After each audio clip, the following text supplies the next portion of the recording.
Je vous propose un nouveau tutoriel sur EBP Auto-entrepreneur pratique 2016 sur les éditions et les statistiques. Vous avez des statistiques qui sont proposées à la fois pour tout ce qui va concerner les clients et pour les articles, et vous aurez deux types de statistiques, des statistiques on va dire sous forme d'aperçu, mais également après des statistiques on va dire dynamiques. Alors, dans un premier temps, on va voir les statistiques clients par exemple, et donc quand vous êtes dans le menu vente, vous verrez quand vous allez lancer ici donc impression, vous allez avoir voilà, ici, on va voir donc là je ferme tout ce qui concerne les documents de vente. Ici, dans client, vous avez, voyez, en fait ici ce qu'on appelle les statistiques clients. Donc dans statistiques clients, ici, vous avez toutes ces éditions qui sont proposées. Alors par défaut, par exemple ici, vous avez le chiffre d'affaires par client. Voilà, donc là, si je fais un aperçu, eh bien, par client, je serai exactement mon chiffre d'affaires. Là, donc là, pour chaque client, voilà. Donc ça, c'est le premier, je dirais, modèle qui vous est proposé. Voilà, donc là, vous avez plusieurs statistiques. Donc, admettons, par exemple, vous voyez, alors, si je prends évolution, voilà, donc là, c'est sous forme de graphique. Alors, ce qui est bien, vous voyez, c'est que quand vous cliquez à chaque fois sur un modèle, vous avez déjà un aperçu de ce que ça va vous donner. Donc là, c'est sous forme de graphique. Là, voilà, c'est sous forme de tableau. Donc celui-ci est intéressant, c'est-à-dire que par famille de clients, c'est-à-dire au niveau entreprise, au niveau particulier, par exemple, vous saurez, eh bien, la répartition de votre chiffre d'affaires. Voilà, vous voyez, donc les associations, les entreprises, les particuliers, donc c'est bien fait. Vous voyez, je trouve quand même la présentation est vraiment bien faite. Donc là, c'est intéressant parce que vous serez exactement eh bien, vos statistiques par client. Alors ça c'est la première chose. Vous avez également, j'en profite un petit peu, vous avez ce qu'on appelle un journal des ventes. Donc là, admettons, eh bien, par mois, voilà, ici, vous aurez donc un aperçu donc, de votre journal des ventes. Voilà, donc ici, voilà, voilà, vous voyez, par mois, vous avez toutes les factures de tout ce que vous avez fait. Donc ça, si on vous le demande, par exemple, votre expert comptable. Et là, vous voyez, relevé de facture. Donc ça aussi, c'est intéressant. Et bien, vous voyez, donc là, voilà, donc là, si je prends le modèle proposé par défaut, eh bien, vous aurez là, mettons, un relevé de facture par client. Donc ça peut être, les clients peuvent peut-être vous le demander. Voilà, vous voyez, mettons, ici, c'est votre client. Voilà.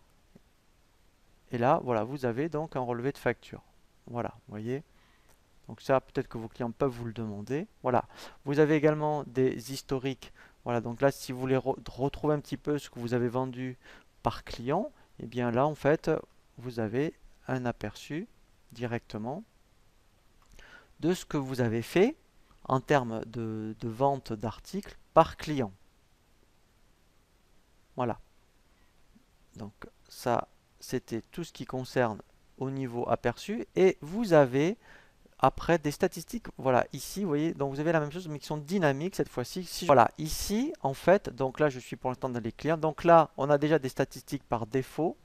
Et en fait, après, au niveau donc, du résultat, alors on peut dire aussi quel document on veut être pris en compte.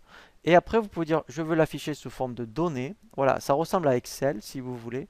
Voilà, vous voyez. Et ensuite, alors aussi, ce qui est intéressant, c'est qu'après, on peut l'exporter en format XLS. Donc, si vous voulez le retravailler sur Excel. Et après, vous l'avez aussi sous forme de graphique. Voilà. Donc là, après, on peut changer. Par contre, vous voyez, donc on peut avoir des secteurs, par exemple. Voilà. Donc voilà. Donc ça, c'est vraiment des statistiques dynamiques. Donc là, on l'a vu au niveau des clients. Et vous avez exactement la même chose. Vous voyez, donc dans impression. Voilà, ici, donc si je clique sur statistiques articles, vous avez toute une série ici de statistiques donc en aperçu. Vous voyez, donc si je prends mettons celui-ci qui est proposé par défaut pour vous donner donc voilà une idée. Voilà. Donc là vous voyez ici ben, par article, vous savez exactement tout ce que vous avez fait. Voilà, et dans le même principe, après vous avez ici des statistiques dynamiques, voilà, où là pareil, donc si vous voulez savoir l'évolution du chiffre d'affaires par exemple, eh bien, quand on fait afficher le données, voilà. Là, vous voyez, donc là, pour tout ce qui est formation, les familles, donc là, j'ai mes articles. Voilà. Donc là, je sais, voilà, sur tout ce qui est formation BP auto-entrepreneur, BP compta, là c'est les ventes de logiciels, et bien ici, pour novembre et décembre, eh bien j'ai mon chiffre d'affaires. Voilà. Donc, et après, pareil, sous forme de graphique. Voilà. Donc après, il faut prendre effectivement des graphiques, je dirais, qui soient peut-être plus significatifs. Voyons si je prends par secteur, par exemple. Voilà. Voilà. Donc là, c'est déjà, vous voyez, beaucoup mieux parce qu'on peut mieux le lire. Voilà.